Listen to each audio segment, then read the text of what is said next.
بسم اللہ الرحمن الرحیم۔ قال وموضوع الحملیت ان کانا شخصا معینا سمیت مخصوصہ و شخصیہ۔ یہ قضیہ حملیہ کی تیسری تقسیم ہے اس کے موضوع کے اعتبار سے۔ موضوع کے اعتبار سے یہ قضیہ حملیہ کی تقسیم ہو رہی ہے۔ تو مصنف کہتے ہیں کہ قضیہ حملیہ کا موضوع یا تو جزئی ہوگا یعنی شخص معین ہوگا، یا اس کا موضوع کلی ہوگا۔ اگر اس کا موضوع جزئی حقیقی یعنی شخص معین ہے تو اس حملیہ کا نام مخصوصہ اور شخصیہ رکھا جاتا ہے، اور اگر قضیہ حملیہ کا موضوع کلی ہو تو اب اس میں یہ دیکھنا ہے کہ جن افراد پر حکم لگایا گیا ہے ان افراد کی مقدار کلن یا بعضاً بیان ہوئی ہے یا نہیں۔ اگر ان افراد کی کمیت اور مقدار کلن یا بعضاً بیان کر دی گئی ہے تو اس قضیہ کو محصورہ اور مصورہ کہا جاتا ہے۔ اسے محصورہ اور مصورہ کہتے ہیں۔ اور اگر ان افراد کی مقدار کلن یا بعضاً بیان نہیں ہوئی ہے تو اسے قضیہ مہملہ کہا جاتا ہے۔ تو یہ تین قسمیں ہوئیں، شخصیہ، محصورہ اور مہملہ۔ قال وموضوع الحملیت ان کانا شخصا معینا سمیت مخصوصہ و شخصیہ۔ قضیہ حملیہ کا موضوع اگر شخص معین ہو تو اس کا نام مخصوصہ اور شخصیہ رکھا جاتا ہے۔ وَإِنْ كَانَ كُلِّيًّا، اور اگر اس کا موضوع کلی ہو۔ فَإِنْ بُيِّنَ فِيهَا كَمِّيَّةُ أَفْرَادِ مَا صَدَقَ عَلَيْهِ الْحُكْمُ، تو اگر اس میں اس کے افراد کی کمیت اور مقدار بیان کر دی گئی ہے جس پر حکم کا صدق ہو رہا ہے تو اسے محصورہ اور مصورہ کہا جاتا ہے۔ کیا کہا جاتا ہے؟ سمیت محصورہ و مصورہ، اس کا نام محصورہ اور مصورہ رکھا جاتا ہے۔ اب یہ بیچ میں جملہ معترضہ کے طور پر کہتے ہیں وَيُسَمَّى اللَّفْظُ الدَّالُّ عَلَيْهَا سُورًا، یعنی جو لفظ افراد کی کمیت اور مقدار پر دلالت کرتا ہے اس کا نام سور رکھا جاتا ہے۔ جو لفظ افراد کی کمیت اور مقدار پر دلالت کرے اس کا نام سور رکھا جاتا ہے۔ تو بہرحال اگر افراد کی مقدار کلن یا بعضاً بیان کر دی گئی ہے سمیت محصورہ و مصورہ تو اس کا نام محصورہ اور مصورہ رکھا جاتا ہے۔ وہی 40، اور محصورہ کی 4 قسمیں، موجبہ کلیہ، موجبہ جزیہ، سالبہ کلیہ اور سالبہ جزیہ، یہ 4 قسمیں۔ وہی 40، اور اس کی 4 قسمیں، لِأَنَّهُ إِنْ بُيِّنَ فِيهَا أَنَّ الْحُكْمَ عَلَى كُلِّ الْأَفْرَادِ، اس لیے کہ اگر اس قضیہ میں یہ بیان کیا گیا ہے کہ حکم سارے افراد پر لگایا گیا ہے، یعنی موضوع کے جتنے افراد ہیں سارے افراد پر حکم ہے۔ فہل کلیہ، تو وہ کیا ہے؟ کلیہ۔ اب اگر حکم ایجابی ہے تو موجبہ کلیہ ہو جائے گا، اور حکم سلبی اگر ہے تو سالبہ کلیہ ہو جائے گا۔ یعنی پازیٹو حکم ہے اگر تو موجبہ کلیہ، اور نگیٹو حکم ہے تو سالبہ کلیہ۔ وہی اما موجبتن، اور وہ یا تو موجبہ ہوگا، وسورہا کل، اور وہی اربعون، اور اس کی 4 قسمیں، لأنہ ان بینا فیہا ان الحکم علی کل الافراد، اس لیے کہ اگر اس میں یہ بیان کیا گیا ہے کہ حکم سارے افراد پر ہے تو کلیہ ہے۔ وہی اما موجبتن، اور وہ کلیہ یا تو موجبہ ہوگا اور اس کا سور ہے کل، یعنی موجبہ کلیہ کا سور کل ہے، لفظ کل ہے عربی زبان میں، اور ہر زبان میں الگ الگ سور رہے گا۔ جیسے اردو زبان میں ہر ہے، سب ہے، سارے ہے، یہ سب اردو زبان کے الفاظ ہیں، اور فارسی زبان میں لفظ ہر ہیں۔ اس طرح سے ہر زبان میں اس کا سور ہے،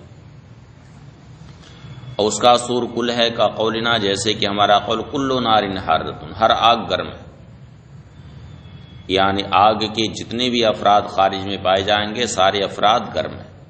تو یہاں حکم سارے افراد پر لگایا گیا ہے، اور یہ حکم ایجابی ہے، اس لیے یہ موجبہ کلیہ ہے۔ وَإِمَّا سَالِبَةٌ وَسُورُهَا لَا شَيْءَ وَلَا وَاحِدَ، یا سالبہ ہوگا، وہ قضیہ سالبہ ہوگا، اور اس کا سور لا شیء اور لا واحدہ، جیسے ہمارا قول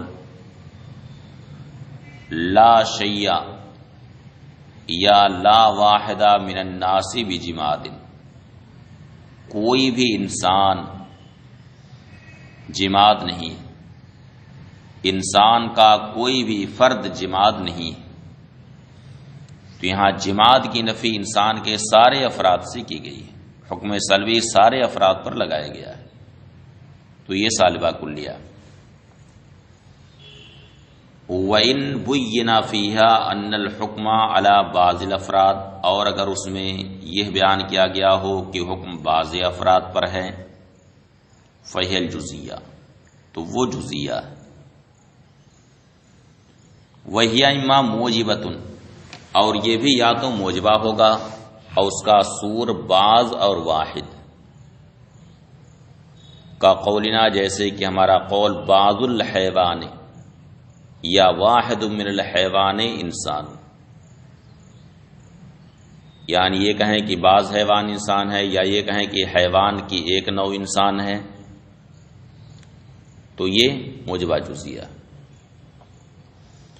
وَإِمَّا صَالِبَةٌ، اور یا وہ جزیہ صالبہ ہوگا، وَسُورُهَا، اس کا سور یعنی صالبہ جزیہ کا سور 3 ہے، لیسا کل، اور لیسا بعض، اور بعض و لیسا، یہ 3 سور ہیں صالبہ جزیہ کے، تینوں کی مثال کا قولنا لیسا کل حیوان انسانا، سارے حیوان انسان نہیں، ہر حیوان انسان نہیں، تو یہ سالبہ جزیہ ہو، ہر حیوان انسان نہیں۔ ولیسا بعض الحیوان بانسان، اور بعض حیوان انسان نہیں، یہ بھی سالبہ جزیہ ہے۔ یا کہا بعض الحیوان لیسا بانسان، بعض حیوان انسان نہیں، تو یہ تینوں مثالیں سالبہ جزیہ کی۔ معلوم ہوا کہ سالبہ جزیہ کے 3 سور ہیں، لیسا کل، لیسا بعض، اور بعض و لیسا۔ اقول ھذا تقسیم ثالث للحملیہ باعتبار الموضوع، یہ حملیہ کی تیسری تقسیم ہے موضوع کے اعتبار سے۔ فموضوع الحملیت اما یکونا جزئیاً او کلیاً، تو حملیہ کا موضوع یا تو جزئی ہوگا یا کلی ہوگا۔ فَإِنْ كَانَ جُزْئِيًّا سُمِّيَتِ الْقَضْيَةُ شَخْصِيَّةً وَمَخْصُوصَةً، اگر اس کا موضوع جزئی ہو تو اس قضیہ کا نام شخصیہ اور مخصوصہ رکھا جاتا ہے۔ اما موجبہ، خواہ موجبہ ہو کا قولنا زید انسان، جیسے کہ ہمارا قول زید انسان، یہ کیا ہے؟ موجبہ ہے۔ یا سالبہ ہو کا قولنا، جیسے کہ ہمارا قول زید لیس بحجر، زید حجر نہیں۔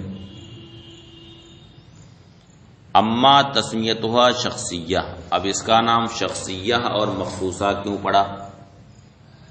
تو نام وجہ تسمیہ بالکل ظاہر ہے، شخصیہ نام اس لیے پڑا کہ موضوع شخص معین ہے۔ موضوع کیا ہے؟ شخص معین ہے۔ اما تسمیتها شخصیہ، رہا اس کا شخصیہ نام رکھنا، فلینہ موضوعها شخص معین، تو اس لیے کہ اس کا موضوع شخص معین ہے۔ واما تسمیتها مخصوصہ، اور رہا اس کا نام مخصوصہ رکھنا، فلخصوص موضوعها، تو اس لیے کہ موضوع خاص، یعنی موضوع چونکہ شخص معین ہے تو بالکل خاص موضوع۔ ولما کان حاضر تقسیم باعتبار الموضوع لوحظ فی اسامی الاقسام حال الموضوع،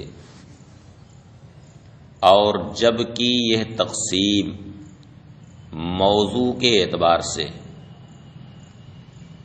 تو اقسام کے ناموں میں موضوع کے حال کا لحاظ کیا گیا ہے، یعنی جیسا موضوع اسی اعتبار سے اس کا نام رکھا گیا ہے۔ وَإِنْ كَانَ كُلِّيًّا، اور اگر قضیہ حملیہ کا موضوع کلی ہو، فَإِمَّا أَن يُبَيَّنَ فِيهَا كَمِّيَّةُ أَفْرَادِ الْمَوْضُوع، تو اگر اس میں موضوع کے افراد کی کمیت یعنی کلیت اور بعضیت کو بیان کر دیا گیا ہے، کہ موضوع کے سارے افراد پر یعنی کل افراد پر حکم ہے یا بعض افراد پر حکم ہے، یہ سب بیان کر دیا گیا ہے۔ او لا یبین، یا بیان نہیں کیا گیا ہے۔ واللفظ الدال علیہ، اور وہ لفظ جو اس پر یا علی کمیت الافراد یعنی افراد کی کمیت اور مقدار پر جو لفظ دلالت کرے، یسمى سورا، اس کا نام سور رکھا جاتا ہے۔ اخذ من سور البلد، یہ ماخوذ ہے کہاں سے؟ سور البلد سے۔ سور البلد شہر پناہ کو کہتے ہیں۔ کس کو؟ شہر پناہ۔ تو پہلے شہر کے ارد گرد دیوار ایک کھینچ دی جاتی تھی تاکہ کوئی دشمن آ کر کے حملہ نہ کرے، اسے کیا کہا جاتا ہے؟ شہر پناہ۔ اب آج کل یہ کام ملکوں کے سرحد پر ہوتا ہے کہ دیوار وہاں پر کھینچ دی جاتی ہے یا تار وہاں سے گزار دیا جاتا ہے تاکہ ادھر سے کوئی ادھر نہ آ پائے۔ تو شہر پناہ جیسے پورے شہر کو گھیر لیتی، ایسے ہی سور یہاں پر لگتا ہے، یعنی لفظ کل یا بعض جو شروع میں لگتا ہے تو یہ بھی محکوم علیہ کے افراد کو گھیر لیتا ہے، یعنی جن افراد پر حکم لگایا گیا ہے ان افراد کو یہ گھیر لیتا ہے۔ یسمى سورن، اس کا نام سور رکھا جاتا۔ اخذ من سور البلد، یہ ماخوذ ہے سور البلد سے۔ کما انہ یحصر البلد ویحیط بہ، جیسے شہر پناہ شہر کو گھیر لیتی ہے، اس کا احاطہ کر لیتی۔ کذالک اللفظ الدال علی کمیت الافراد یحصرها ویحیط بها، اسی طرح سے وہ لفظ جو افراد کی کمیت پر دلالت کرتا ہے، وہ بھی افراد کو گھیر لیتا ہے اور ان کا احاطہ کر لیتا ہے۔ فَإِن بُيِّنَ فِيهَا کمیت افراد الموضوع، تو اگر اس قضیہ میں افراد موضوع کی کمیت یعنی مقدار بیان کر دی گئی ہے، سمیت القضیۃ محصورۃ و مصورۃ، تو اس قضیہ کا نام کیا رکھا جاتا ہے؟ قضیہ محصورہ اور مصورہ۔ اما نہ محصورہ نام کیوں رکھا گیا؟ فلحصر افراد موضوعہ، تو اس لیے کہ موضوع کے افراد اس میں گھرے ہوتے ہیں۔ لفظ کل یا بعض جو اس پر داخل ہو جاتا ہے تو اس سے موضوع کے افراد گر جاتے ہیں۔ واما انہا مصورہ، اور رہا اس کا مصورہ نام رکھا جانا، فلاشتمالھا علی السور، تو اس لیے کہ وہ قضیہ سور پر مشتمل ہوتا ہے۔ وہیا المحصورۃ اربعۃ اقسام، اور اس کی یعنی محصورہ کی 4 قسمیں، لأن الحکم فیہا اما علی کل الافراد او علی بعضھا، اس لیے کہ اس میں حکم یا تو سارے افراد پر ہوگا یا بعض افراد پر ہوگا۔ وَأَيًّا مَا كَانَ، اور جو بھی ہو، سارے افراد پر حکم ہو یا بعض افراد پر ہو۔ فَإِمَّا بِالْإِيجَابِ أَوْ بِالسَّلْبِ، حکم یا تو ایجابی ہوگا یا سلبی ہوگا۔ فَإِنْ كَانَ الْحُكْمُ فِيهَا عَلَى كُلِّ الْأَفْرَادِ، تو اگر اس میں حکم سارے افراد پر ہو، فَهِيَ كُلِّيَّةٌ، تو کیا ہے؟ کلیہ ہے۔ اما موجبہ، خواہ موجبہ ہو، وسورها، اس کا سور کل ہے، کیا ہے؟ کل۔ اب کل کی 2 قسمیں اصل میں آتی ہیں، ایک کل مجموعی اور ایک کل افرادی، ایک کل مجموعی اور ایک کل افرادی یا افرادی۔ مثلا کہا جائے کہ جیسے لائٹ کا کھمبا ہے جو کئی کنٹل کا ہوتا ہے،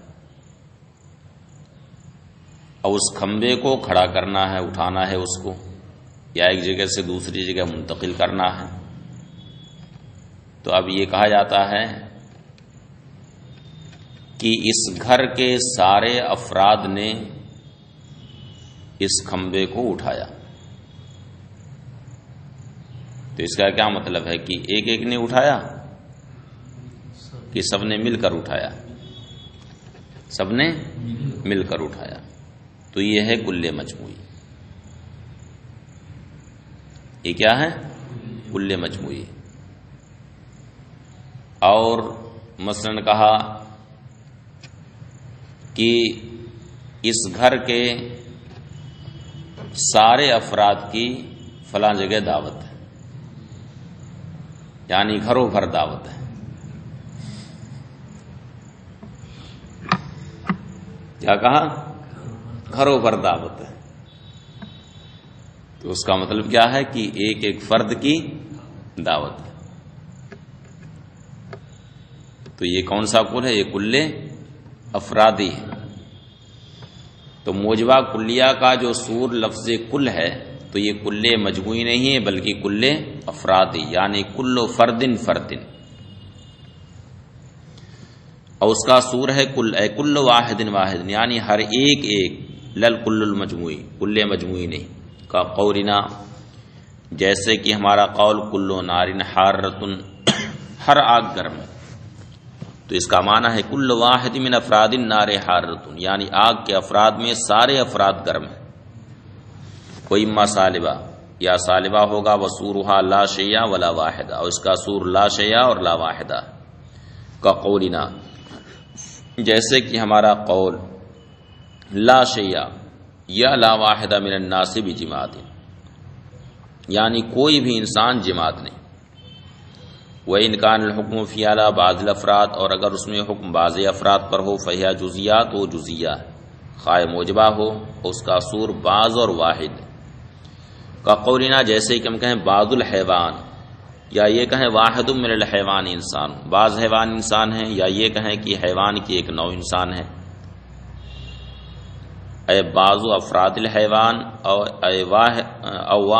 او واحد من افرادہ انسان، یعنی بعض افراد حیوان یا حیوان کے افراد میں سے ایک فرد انسان، وہ اما سالبہ، اور یا وہ سالبہ ہوگا اس کا سور، لیسا کل، لیسا بعض اور بعض و لیسا کا قولنا، جیسے کہ میں کہیں لیسا کلو حیوان انسانن، یا کہیں لیسا بعض الحیوان انسانن، یا کہیں بعض الحیوان لیسا بھی انسان.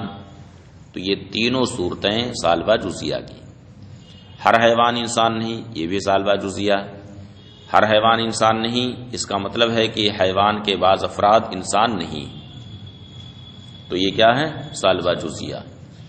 یا کہیں لیسا بعض الحیوان، لیسا بعض الحیوان انسانن، بعض حیوان انسان نہیں، تو یہاں پر حیوان کے بعض افراد سے انسان کا سلب کیا گیا، تو یہ بھی سالبہ جزیہ ہے. یا کہیں بعض الحیوان لیسا بھی انسان، یا کہیں بعض حیوان انسان نہیں، تو یہاں پر بھی حیوان کے بعض افراد سے انسان کا سلب کیا گیا ہے. تو یہ تینوں مثالیں سالبہ جزیہ کی. والفرق بین الاسوار الثلاثہ، اب یہ سالبہ جزیہ کے جو تین سور ہیں، لیسا کل، لیسا بعض اور بعض و لیسا، ان تینوں سوروں کے درمیان فرق کیا ہے؟ تو اس کو بیان کرتے ہیں کہ والفرق بین الاسوار الثلاثہ، یعنی تینوں سوروں کے درمیان فرق یہ ہے کہ انا لیسا کل دال علی رفع الایجاب الکلی بالمطابقت وعلی السلب الجزئی بالالتزام، ولیسا بعض و بعض لیسا بالعکس من ذالک. پھر آئیے گا، تینوں سوروں کے درمیان فرق یہ ہے کہ لیسا کل یہ رفع ایجاب کلی پر بالمطابقت دلالت کرتا ہے.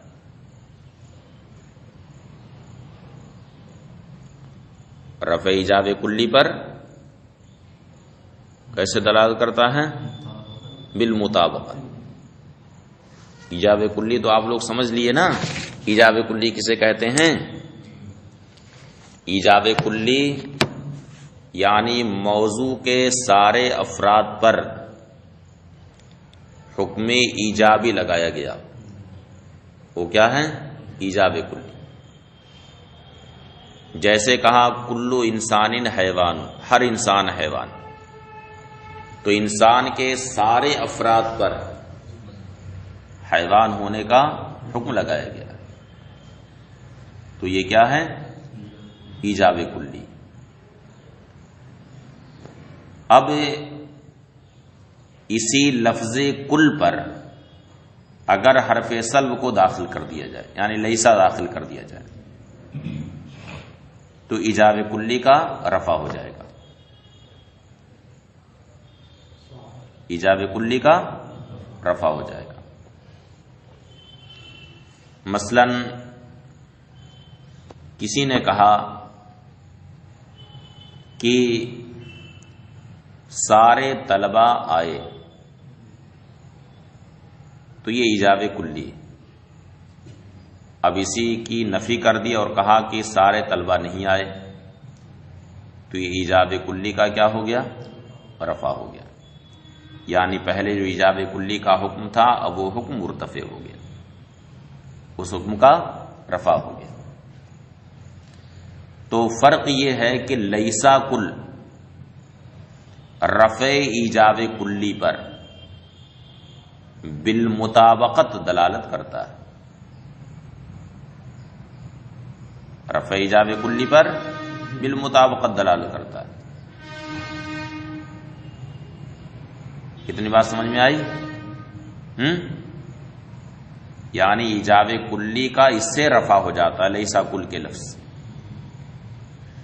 اور ایجاب کلی پر جو اس کی دلالت ہوتی ہے وہ بالمطابقت ہوتی. کیسے؟ بالمطابقت. یعنی لیسا کل کا جو معنی موضوع لہو ہے وہ ہے رفع ایجاب کلی، لیسا کل کی وضع ہی اس لیے ہوئی ہے کہ ایجاب کلی کا رفع کیا جائے. لیسا کل کی وضع ہی اسی لیے ہوئی ہے کہ اس سے ایجاب کلی کا رفع کیا جائے. تو جب اس کی وضع ہی اس لیے ہوئی ہے کہ اس سے ایجاب کلی کا رفع کیا جائے تو رفع ایجاب کلی پر لفظ لیسا کل کی دلالت یہ مطابقتاً ہوگی، اور سلب جزئی پر اس کی دلالت بالالتزام ہوگی. سلب جزئی پر اس کی دلالت بالالتزام ہوگی. جیسے کہ کہا ہر حیوان انسان نہیں، ہر حیوان انسان نہیں، تو یہاں جہاں ایجاب کلی کا رفع ہو رہا ہے وہیں ساتھ ہی ساتھ یہ معلوم ہوا کہ بعض حیوان انسان نہیں. اب جیسے رات میں نیٹ کا رزلٹ آیا تو اب یہ کہا جائے کہ نیٹ کے امتحان میں شریک ہونے والے سارے اسٹوڈنٹس کامیاب نہیں ہوئے، تو یہ ایجاب کلی کا رفع ہے. اور اسی سے سلب جزئی بھی معلوم ہو گیا، اسی سے سلب جزئی بھی معلوم ہو گیا کہ بعض اسٹوڈنٹس ناکام ہیں، بعض اسٹوڈنٹس کامیاب نہیں ہیں. تو لیسا کل کی دلالت رفع ایجاب کلی پر بالمطابقت ہوتی ہے اور سلب جزئی پر اس کی دلالت بالالتزام ہوتی ہے. والفرق بین الاسوار الثلاثہ، اور اسوار ثلاثہ کے درمیان فرق یہ ہے کہ لیسا کل رفع ایجاب کلی پر بالمطابقت دلالت کرتا ہے، وعلی السلب الجزئی بالالتزام، اور سلب جزئی پر اس کی دلالت بالالتزام ہوتی ہے. ولیسا بعض و بعض و لیسا بالعکس من ذالک، اور لیسا بعض اور بعض و لیسا اس کے برعکس، یعنی لیسا بعض اور بعض و لیسا ان دونوں لفظوں کی دلالت سلب جزئی پر بالمطابقت ہوتی ہے. ان دونوں الفاظ کی دلالت سلب جزئی پر بالمطابقت ہوتی ہے اور رفع ایجاب کلی پر بالالتزام ہوتی ہے دلالت. اما انا لیسا کل دال علی رفع ایجاب الکلی بالمطابقت، رہا یہ کہ لیسا کل رفع ایجاب کلی پر بالمطابقت دلالت کرتا ہے. فَلِأَنَّا إِذَا قُلْنَا كُلُّ حَيْوَانٍ انسان، تو اس لیے کہ جب ہم کہیں کلو حیوان انسان، ہر حیوان انسان ہے، کوئی یہ کہے یکون معنی ثبوت الانسان لکل واحد من افراد الحیوان، تو اس کا معنی ہوگا حیوان کے ایک ایک فرد کے لیے، حیوان کے سارے افراد کے لیے انسان کا ثبوت، یہ اس کا معنی. ہر حیوان انسان ہے تو اس کا یہی مطلب ہوا کہ حیوان کے سارے افراد کے لیے انسان کو ثابت کیا گیا ہے.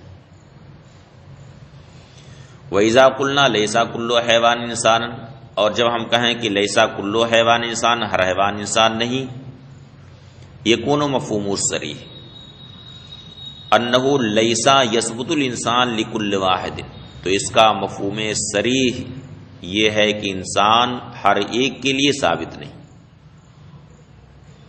لیسا یثبت الانسان لکل واحد من افراد الحیوان، یعنی جب ہم کہیں لیسا کلو حیوان انسانن تو اس کا مفہوم صریح یہ ہے کہ انسان حیوان کے افراد میں سے ہر ایک کے لیے ثابت نہیں، حیوان کے ہر ایک فرد کے لیے انسان ہونا ثابت نہیں. وَهُوَ رَفْعُ الْإِيجَابِ الْكُلِّ، اور یہ کیا ہے؟ ایجاب کلی کا رفع. یعنی پہلے تو ایجاب کلی تھا جب یہ کہا گیا تھا کہ ہر حیوان انسان ہے، اور جب اسی پر لیسا کو داخل کر دیا گیا کہ ہر حیوان انسان نہیں، تو وہ ایجاب کلی باقی ہے کہ اس کا ارتفاع ہو گیا، اس ایجاب کلی کا ارتفاع ہو گیا.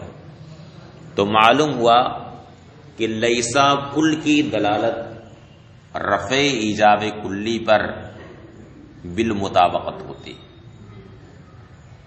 اتنی بات آ گئی سمجھ میں. اب اس کا دوسرا پہلو یہ ہے کہ سلب جزئی پر اس کی دلالت بالالتزام ہوتی. اس کا یہ پہلو باقی ہے بھی. تو اب اس کو کل پڑھیے انشاءاللہ.